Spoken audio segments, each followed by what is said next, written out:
Kadang-kadang kita itu kan ngomong ke diri kita sendiri, dibantah-bantah sendiri.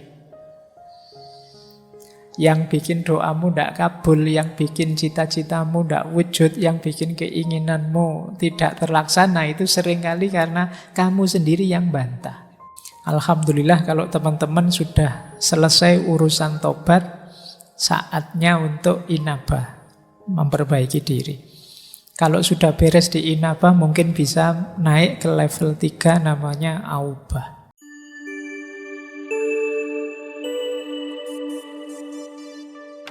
Assalamualaikum warahmatullahi wabarakatuh.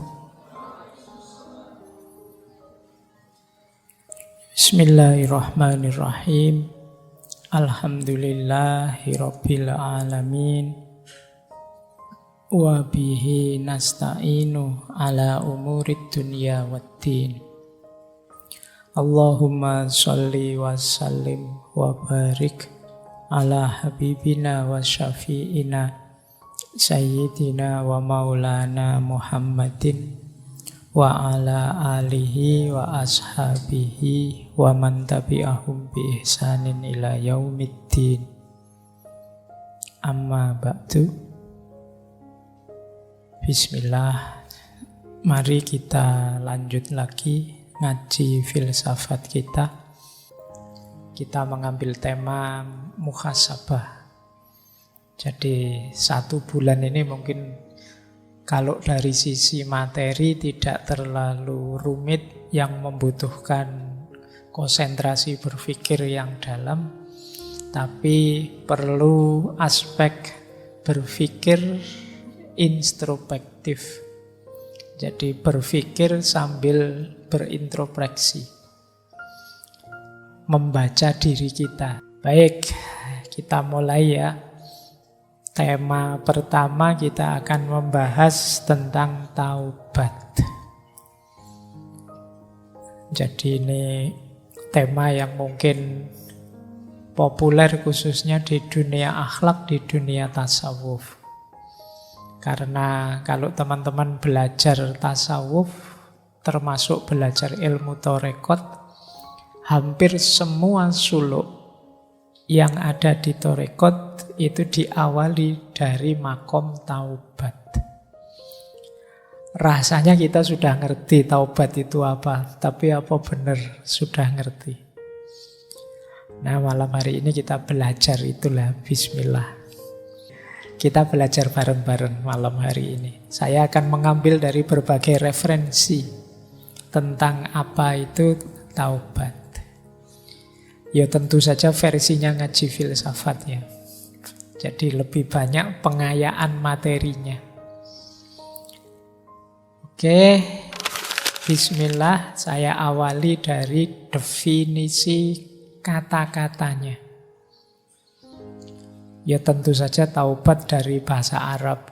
Nanti kalau pakai bahasa Inggris, repentance, penyesalan, mungkin kalau dalam bahasa Indonesia. Tapi pasnya kata taubat itu sebenarnya artinya kembali.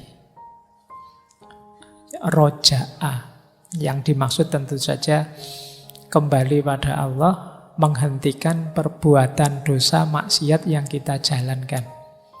Jadi secara bahasa artinya rujuk, kembali. Jadi nanti habis ngaji kok terus pulang itu bisa pakai kata-kata saya tobat Pak. Saya ngaji 2 jam tobat, saya sekarang tobat, bisa artinya pulang, rujuk. Ya ini bentuknya masdar, taba yatubu taubatan. Nah, nanti menarik, ada istilah yang satu rumpun dengan kata-kata taubat ini, yaitu kata inabah dan aubah. Ini secara, kalau bahasa kampusnya ya, secara paradigmatik, kata taubat, inabah, dan aubah itu satu rumpun. Kalau tobat itu dari yang salah kita geser ke yang benar. Dari sesat ganti ke taat. Itu tobat. Kemarin dosanya banyak, kemudian saya tidak mau lagi melakukan dosa, ganti yang dosa dengan kebaikan, namanya taubat. Nanti ada istilah inabah. Kalau inabah itu dari sebenarnya sudah baik, tapi ya belum sempurna. Masih bisa ditingkatkan lagi, diperbaiki lagi. Itu namanya inabah. Kemarin sholatku masih asal-asalan. Nah, besok lebih baik. Jadi dari baik ke yang lebih baik. Itu namanya inabah. Nanti ada lagi aubah.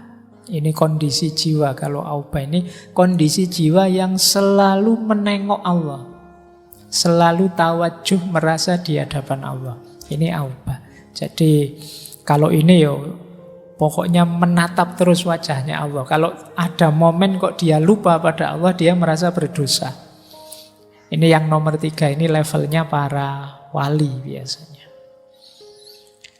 Oke ya wali kekasihnya Allah, bukan wali murid atau walian. Jadi para aulia maksudnya, kalau bahasa Indonesia ini agak tricky itu. Nah, jadi ini satu rumpun. Ada taubat, ada inabah, ada aubah. Alhamdulillah kalau teman-teman sudah selesai urusan taubat, saatnya untuk inabah, memperbaiki diri. Kalau sudah beres di inabah, mungkin bisa naik ke level 3, namanya aubah. Nah ini, cuma saya tidak yakin sudah beres urusan tobatnya. Dosane sih oke, wong kalau buka HP kadang-kadang ngelirik-ngelirik yang tidak harus dilirik. Nah, ayo ya, bismillah kita latihan. Memang manusia tidak ada yang murni, tidak ada salahnya. Kita itu tempatnya salah dan khilaf. Meskipun khilaf ini sering jadi alasan. Mohon maaf Pak, khilaf. Saya kan manusia Pak, mesti gitu. Oke, kita lanjut ya. Nah, ini masih teori. Taubat ini hukumnya wajib. Jadi kalau teman-teman nanti menjelajah ke banyak kitab karya para ulama, pasti di situ ketemu kalau ada yang tanya hukumnya tobat wajib. Tidak boleh orang itu sadar bahwa dia penuh dosa tapi terus santai saja. Wajib. Nah, jadi ada ayatnya itu, silakan dibaca Al-Quran surat At-Tahrim ayat 8. Ya ayyuhalladzina amanu tubu ilallahi taubatan nasuha. Wahai orang-orang yang beriman, bertobatlah kepada Allah dengan tobat nasuha. Tobat nasuha itu tobat yang paling murni. Nanti para ulama definisinya macam-macam. Itu saya ambilkan beberapa definisi dari para ulama. Tobat nasuha itu apa sih? Berarti nanti ada tobat yang tidak murni. Ada berbagai motif tobat yang tidak nasuha. Yang nasuha itu apa? Yang kata Al-Kalbi, tobat nasuha itu hatinya menyesal, lidahnya mohon ampun, berhenti dari dosa, dan niat tidak akan mengulang lagi. Jadi lengkap. Hatinya ya tobat, mulutnya ya tobat, pekerjaan dosanya dihentikan, dan janji tidak akan mengulang lagi. Ini menurut Al-Kalbi. Jadi begitu sadar, ya Allah ini dosa. Astaghfirullahaladzim. Sudah tak tinggal saja, saya tidak akan mengulangi lagi. Nah, tapi mantap, tidak ragu-ragu. Jangan-jangan besok saya gitu lagi ya. Saya tidak percaya dengan diriku sendiri. Itu berarti belum mantap. Mantaplah nawa itu, pokoknya saya tidak akan mengulang lagi ke sana. Nah, ini pendapatnya Al-Kalbi. Ada lagi Sa'id bin Zubair. Beliau mendefinisikan tobat nasuha itu tobat yang memenuhi 3 syarat. Tobat sambil takut, tobat sambil berharap, dan memulai hidup baru dalam ketaatan. Jadi ada takutnya, ada harapannya, dan siap untuk mengganti gaya hidup. Dari gaya hidup penuh dosa, jadi gaya hidup penuh ketaatan. Ini berarti nasuha. Tidak hanya harapan saja. Kalau harapan saja nanti sembrono. Biasanya orang itu kalau isinya rojak saja jadi sembrono. Allah Maha Pengampun kok. Allah itu sayang sama kita. Tenang saja, sembrono. Atau tidak ada harapannya, isinya takut saja. Bayangannya neraka. Wah saya itu. Nanti membuat orang putus asa. Harus imbang. Ketakutan diimbangi dengan harapan. Tapi juga diwujudkan dalam perbuatan. Nah, gaya hidupnya harus ganti. Jadi tidak ada ceritanya, katanya kamu sudah tobat, kok kembali lagi ke sini. Ayo besok tak tobat lagi lah, gampang. Nah, itu berarti tidak serius tobatnya. Jadi tobat itu ya memang ganti gaya hidup. Yang ketiga ada definisi dari Sa'id bin Musayyab. Tobat nasuha itu menasehati diri karena salah dan dirinya patuh dinasehati. Ini menarik definisinya. Menasehati diri sendiri. Dan manut. Kadang-kadang kita itu kan ngomong ke diri kita sendiri, dibantah-bantah sendiri. Yang bikin doamu tidak kabul, yang bikin cita-citamu tidak wujud, yang bikin keinginanmu tidak terlaksana, itu seringkali karena kamu sendiri yang bantah. Semoga saya bisa segera lulus dengan nilai terbaik. Tapi apa ya mungkin ya, nilaiku bisa terbaik itu wong ya kelakuanku kayak gini, wong kamu sendiri yang bantah. Semoga setelah ini aku tidak buang-buang waktu sia-sia dengan main HP terus. Tapi terus kamu bantah sendiri. Kuat enggak ya kira-kira? Ya enggak kuat. Kamu sendiri sudah bantah dirimu sendiri. Jadi kalau di awal sudah macet ya enggak mungkin jalan sudah. Makanya Allah itu sebenarnya menegaskan ana inda dzonni abdi. Aku terserah persangkaan hambaku padaku. Jadi kalau kita merasa apa sih yang Allah tidak mampu, pasti Allah kalau menghendaki saya lulus dengan nilai terbaik ya bisa. Meskipun teman-teman nilainya sudah bagus-bagus yang sudah lulus selama ini, tapi kalau Allah menghendaki ya sopo ngerti tiba-tiba nilaiku perfect misalnya. Ya siapa tahu kalau Allah menghendaki. Nah ini definisinya Syekh Sa'id bin Musayyab. Kalau Ibnu Katsir mendefinisikan tobat nasuha itu tobat yang sepenuh hati sehingga jiwanya jadi murni, keburukannya terhapus. Nah, ini definisi-definisi tobat nasuha. Jangan dihafalkan, tidak ada ujiannya. Kamu jalankan saja sekuasamu untuk bertobat ini. Saatnya mungkin mumpung ada momen akhir tahun, ayo latihan tobat yang benar. Nah, kita agak berpikir sekarang. Kenapa sih seperti saya bilang tadi, tobat ini dipentingkan. Kalau bahasa anak-anak hari ini mungkin diviralkan oleh para sufi, para ulama. Di-mainstreamkan. Karena memang ini sangat penting. Berkaitan dengan situasi, kondisi, hakikat hidup kita. Apa hakikat hidup manusia yang menuntut dia concern, perhatian dengan tobat? Yang pertama adalah kita ini punya kecenderungan khoto' wan nisyan. Jadi manusia itu punya fitrah bisa salah, bisa khilaf. Atau lebih ekstrimnya mudah salah, mudah khilaf. Dan itu tidak perlu saya suruh ngaku, kamu sudah ngerti sendiri bahwa manusia itu mudah salah, mudah khilaf. Jangankan yang tidak sengaja, yang kamu sengaja itu loh banyak. Dan kamu nyaman-nyaman saja. Apalagi dosa yang sendirian tidak ketahuan orang. Waduh, kok lupa tadi belum sholat maghrib? Tidak apa-apa, tidak ada yang tahu. Kalau sama Allah tinggal tobat saja. Jadi kecenderungan jiwa banyak begitu. Manusia itu makhlul khoto' wan nisyan. Oke, ini ciri pertama. Kenapa kemudian orang fokus untuk bertobat? Sadarilah, tidak ada manusia yang bersih. Maka manusia itu tidak pantas, tidak kompatibel kalau dia sombong.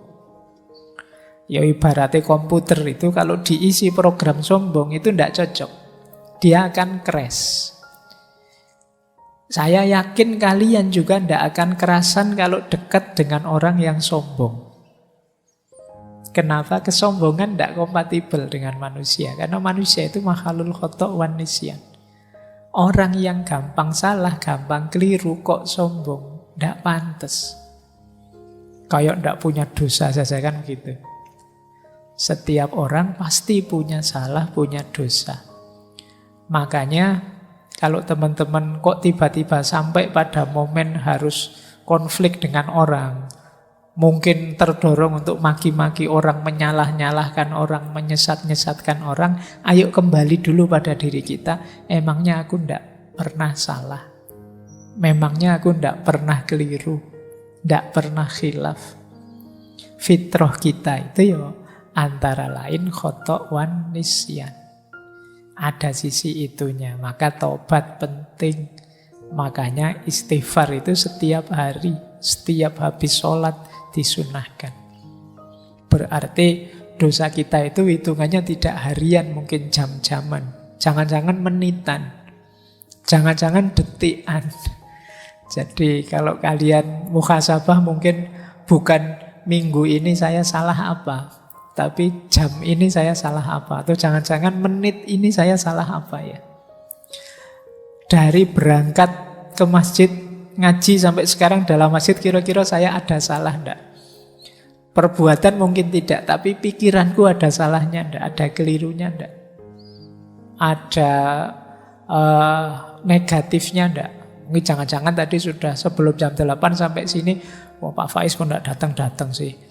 Katanya on time. Muslim yang baik itu menetapi waktu kok yo jam 8 lebih belum datang-datang. Pikiranmu bilang begitu. Nah, ayo coba. Jangan-jangan dosamu tidak mingguan, tidak harian, jangan-jangan jam-jaman, jangan-jangan menitan, jangan-jangan detikan. Setiap kali kamu buka HP itu mungkin dosamu bergeraknya detikan. Jadi pulsanya naiknya cepat. Detik ini buka gambar itu nambah, detik selanjutnya buka apa lagi nambah lagi. Manusia makhlul khoto' wan nisyan. Itu pun ditambah karakter kedua, kecenderungan kedua manusia apa? Tidak mau disalahkan. Orang itu biasanya kalau disebut salah, ditunjuk sebagai salah, tidak mau. Karena manusia punya fitrah kebenaran, jadi dia merasa gelisah kalau terbukti salah. Atau ditunjuk bahwa kamu salah, padahal mungkin memang kamu salah. Itu kan yang membuat sering ada konflik orang ngantri misalnya. Orang ngantri tiba-tiba nyerobot, terus dimarahi, mbok yo jangan nyerobot. Kadang-kadang dia malah nyolotnya lebih kuat. Padahal dia yang salah. Kenapa? Orang gelisah kalau disalahkan, ditunjukkan kesalahannya. Jadi manusia itu tidak mau disalah-salahkan. Makanya kalau kalian ingin jadi orang bijaksana, kalau menasihati orang, menunjukkan salahnya orang, lebih baik di situasi diam-diam yang tidak ketahuan orang. Karena manusia punya kecenderungan ego, tidak mau disalahkan. Itulah mengapa perintah bertobat itu diulang-ulang. Ayo tobat. Ayo tobat. Itu karena kalau dibiarkan kamu tidak ngaku kalau kamu salahmu banyak. Jadi ini kecenderungan kita yang kedua. Ya kalau kita bisa mengalahkan ego, kemudian saya tidak apa-apa kok Pak kalau orang kritik menunjukkan saya salah, berarti kamu hebat. Tapi sebenarnya sebagian besar orang tidak senang, tidak nyaman kalau dibongkar salahnya. Padahal dia sendiri tahu itu salah. Sampai kadang mencari, kalau kayak minggu lalu, defense mechanism. Wah, kamu kok nonton video-video kayak gitu? Terus, alah ngapain sih ngurusin hal kecil kayak gini? Yang dosa lebih besar banyak itu, yang korupsi itu, yang kamu malah lari kemana-mana. Karena tidak ingin yang salah itu kamu, biar orang lain saja yang salah. Nah ini kecenderungan kita. Kadang-kadang karena saking tidak bisa mengelaknya, terus kamu lempar kesalahan, nyari kambing hitam ke yang lain. Saya dosa kayak gini, ya jangan salahkan saya. Ya yang kayak gini nih harusnya mbok diblokir sama pemerintah, mbok tidak usah dibolehkan tayang, mbok kamu malah nyalahkan itunya. Padahal yang nafsu kamu. Nah ini ciri kedua, maka perintah tobat itu diulang-ulang terus. Yang ketiga, nah ini juga lanjutan yang kedua sebenarnya. Seringkali kita itu melakukan pembenaran. Kalau bahasa hari ini normalisasi kesalahan yang kita lakukan. Ah wajar Pak, manusia begitu. Saya manusia normal Pak, makanya yo ada salah-salahnya dikit kayak gitu. Dinormalisasi. Kamu kok sering bolos? Ya biasalah Pak, anak muda. Kayak enggak pernah muda aja Bapak ini. Kamu normalkan yang salah. Nah ini penting kamu ingat-ingat. Itu yang dimaksud Imam Ghazali. Pikiran kita itu sebenarnya bukan raja. Dia hanya panglima perang yang kuat saja, yang disuruh-suruh oleh hati kita. Jadi kita itu sering tidak mencari kebenaran, tapi mencari pembenaran. Makanya kalau kita dengerin YouTube, kalau kita mencari ustadz yang kita sukai, kalau itu mesti yang kita cari ya yang cocok dengan kebenaran yang kita yakini selama ini. Kita kalau bahasanya Sartre dulu, kita hanya ingin mendengarkan gema suara kita. Itu mengapa di ngaji filsafat ini saya lari ke barat, lari ke timur, ke Jawa, usah tak puter-puter kemana-mana, biar kamu luas. Biar kamu tidak hanya mendengarkan gema suaramu. Biar tidak hanya pembenaran yang kamu cari, tapi juga kebenaran. Karena cirinya manusia memang selalu mencari pembenaran. Nah kalau kamu sadar, kalau salah ya salah, jangan memberi pembenaran, kan berarti kamu terbuka untuk bertobat. Ya ternyata saya memang kemarin keliru, saya memang salah. Dan ini tidak gampang pada manusia. Mungkin mulutmu tiap hari istighfar, tapi istighfarmu kan tidak mantap, tidak sepenuh hati. Karena kamu punya argumen yang kamu lakukan itu tidak sepenuhnya salah. Yang keempat, kenapa kita harus sering bertobat? Diri manusia ini punya beberapa perangkat yang sifatnya dual. Dual itu punya dua sisi. Kalau bahasa Al-Quran, fujuroha wa taqwaha. Ini yang membuat kita bisa khilaf. Misalnya, nafsu makan itu bagus, tapi ketika kita berlebihan dalam makan, dia berubah dari takwa jadi mungkar. Nafsu seks itu manusiawi, tapi kalau kita melampiaskannya tidak di jalur yang benar, ya dia dari takwa jadi mungkar. Ada dual. Mata ini bisa jadi sumber pahala, bisa jadi sumber dosa. Tanganmu juga begitu, kakimu juga begitu. Ini namanya dual karakter. Sehingga ya kalau tidak hati-hati ini kecampur-campur. Itulah mengapa kita penting bermuhasabah. Jadi ya benar sih kamu buka HP-nya, HP WA Al-Quran kamu ngaji, tapi kamu lupa tiba-tiba muncul iklan orang yang bajunya minim misalnya. Harusnya astagfirullah, tapi alhamdulillah. Terus kamu sadar, oh enggak boleh sebenarnya saya lihat, oh dosa aku misalnya. Nah ini loh sering keselip-selip, kecampur-campur. Kenapa? Karena karakter perangkatmu yang diberikan oleh Allah, ya memang ini jalanmu untuk bisa menikmati hidup di dunia ini. Kalau tidak hati-hati bisa menggelincirkanmu. Disitulah gunanya kamu sadar harus siap sedia untuk selalu bertobat. Nah, terus yang kelima, yang terakhir ini godaan. Sekeliling kita itu banyak sekali godaan. Jadi kalau pakai istilahnya bulan lalu ya. Jadi segala yang kita temui itu sebenarnya nantang kita. Mau kamu apakan? Nah, ini godaan. Teh yang ada di sebelah saya ini kan sudah disuguh, ini godaan. Mau diminum atau tidak diminum sisa sehingga dibuang saja. Itu kan ada dua alternatif.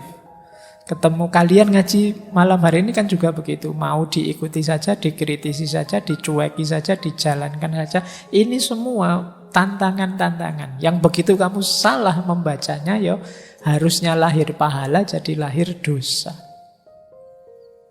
Apalagi ada makhluk yang oleh Allah diberi izin khusus untuk menggoda kita, menyesatkan kita.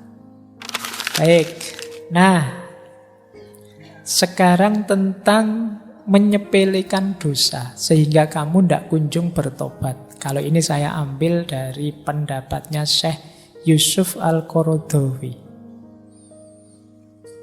Perhatikan kita itu sering sekali menyepelekan dosa. Alah Pak, cuma dosa itu aja, cerewet amat misalnya. Biasa saja lah Pak, wong yo efeknya tidak besar. Hati-hati.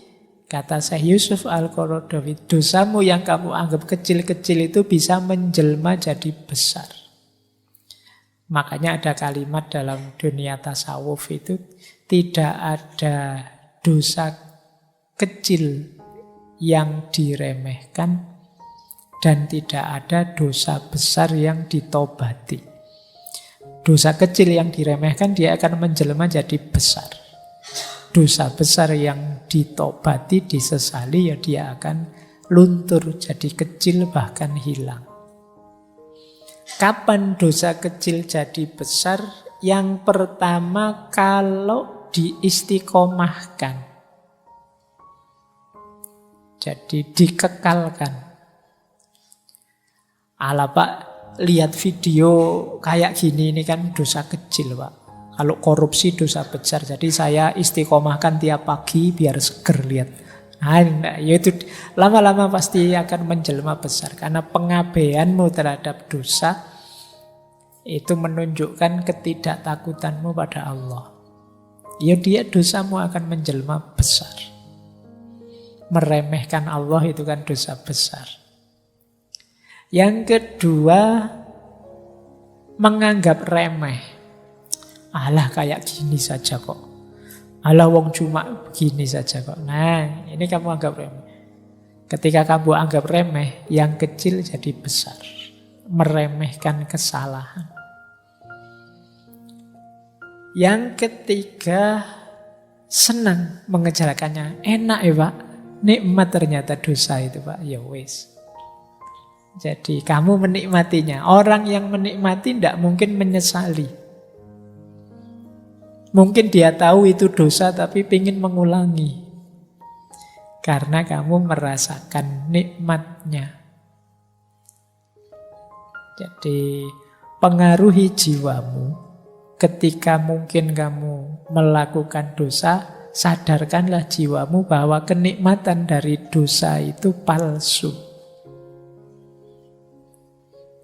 Boleh kamu cari argumennya, silahkan biar tambah mantep, tapi sadarilah bahwa kenikmatan dosa itu kenikmatan yang palsu. Mungkin memang enak, mungkin memang nikmat, tapi kalau ilmumu nambah nanti akan ketahuan efek merusaknya. Tidak hanya untuk dirimu, mungkin untuk banyak lingkunganmu, mungkin untuk anak cucumu dan seterusnya. Jadi ini yang ketiga. Kalau kamu merasa nyaman terus, ingin mengulang terus, ya dosa kecil bisa jadi dosa besar. Kemudian dosa kecil bisa besar kalau kita merasa aman dari hukuman Tuhan. Ini nanti akhirnya ya jadi menyepelekan. Allah itu ya Maha Penyayang, Maha Pengasih. Aku kan aliran yang paling diridhoi oleh Allah. Jadi mesti selamatlah aku. Jadi peremehan-peremehan seperti ini membuat dosa yang kecil jadi besar. Ayo ya melatih jiwamu untuk tidak menganggap bahwa Allah mesti mihak aku lah. Wong aku ini orang dalam kok. Aku yang punya kuncinya surga. Wong kuncinya surga itu sudah dibagi-bagi pada semua orang, katanya la ilaha illallah itu miftahul jannah. Barang siapa yang akhir hidupnya la ilaha illallah masuk surga. Saya melakukan dosa apa saja ndak apa-apa lah Pak. Nanti terakhir saya akan bilang la ilaha illallah. Menyepelekan. Jadi ya Islam itu ndak berat. Islam itu ndak rumit. Agama itu tujuannya memudahkan, tidak menyulitkan, tapi jangan diremehkan, disepelekan, sehingga kamu nabrak larangannya sambil menyepelekan. Ya seperti tadi rumusnya bahwa manusia itu memang makhluk khotok wan nisyan, tapi itu bukan alasan engkau sengaja melakukan khotok wan nisyan. Kemudian yang kelima, dosa kecil yang dipamer-pamerkan. Nah, ini juga menunjukkan kamu bangga dengan dosamu. Saya tidak tahu, mungkin anak-anak muda hari ini lah kadang ya suka pamer aneh-aneh. Baru kali ini tahu rasanya ciu misalnya, whisky misalnya, terus dipamerkan di posting, dipamer-pamerkan. Wah, seneng aku nih pacar baru. Mau aja diajak kemana-mana, nginep juga oke misalnya. Terus kamu foto, kamu share fotonya kemana-mana. Dosa yang semula kecil bisa jadi besar. Kenapa? Karena kalau kamu pamer-pamerkan, ada kemungkinan orang lain niru. Wah, kelihatannya kok asik ya kayak temanku itu. Aku tak beli ciu juga misalnya. Yang kecil bisa jadi besar. Jadi jangan remehkan dosa kecil. Yang terakhir, dosa kecil yang dilakukan orang besar. Panutan. Orang terkenal. Orang yang followernya banyak. Ini juga bisa menjelma dosa besar. Kenapa? Dia ini diikuti orang. Followernya ratusan ribu, dia malah mukuli istrinya misalnya. Wah, ini berarti lumayan ternyata. Mukuli istri bisa viral ini. Wah, aku tak nyoba viral kayak gitu misalnya. Semoga tidak ada yang begitu. Tapi ingatlah kalau kalian public figure, di level apapun apalagi ulama, perbuatan kalian yang keliru, yang salah, yang dosa, itu diikuti oleh followermu. Ya alhamdulillah saya tidak punya follower. Aku tidak medsosan masalahnya. Jadi aman saya. Oke, kemarin baru ganti foto itu saja, itu pun bukan saya. Jadi hati-hati. Saya tidak tahu kalian mungkin ada yang public figure, meskipun sekedar ketua kelas. Ya kan ketua kelas punya power di kelasnya. Hati-hati, dosa yang kecil kalau ditiru teman-temanmu sak kelas jadi dosa besar. Karena akumulatif. Misalnya bikin dosa besar, yuk kita bolos bareng-bareng ya. Biar dosennya kapok misalnya. Itu kan kecil sebenarnya. Tapi bisa jadi besar, kamu ditiru temanmu sak kelas. Apalagi kalau kekuasaanmu level desa, level kecamatan, level kabupaten, level negara, level dunia ya. Engkau diikuti orang. Jadi jangan sembrono dengan dosa dan kesalahan. Nah, finalnya ini secara teori. Jadi tobat itu diawali pengetahuan. Kemudian dilanjutkan dengan kesadaran untuk berubah. didasarkan pada penyesalan, ditekadi untuk perbaikan. Perbaikan itu berarti berhenti menjalankan, membersihkan diri, dan memperbaiki. Ini rumusnya mirip, takholli, tahalli, dan tajalli. Yang terakhir komitmen atau istiqomah. Kalau sudah geser ke arah kebaikan, istiqomahlah, komitmen di situ. Mungkin berat, karena tidak sesederhana waktu tobat, komitmen atau istiqomah ini biasanya lebih berat.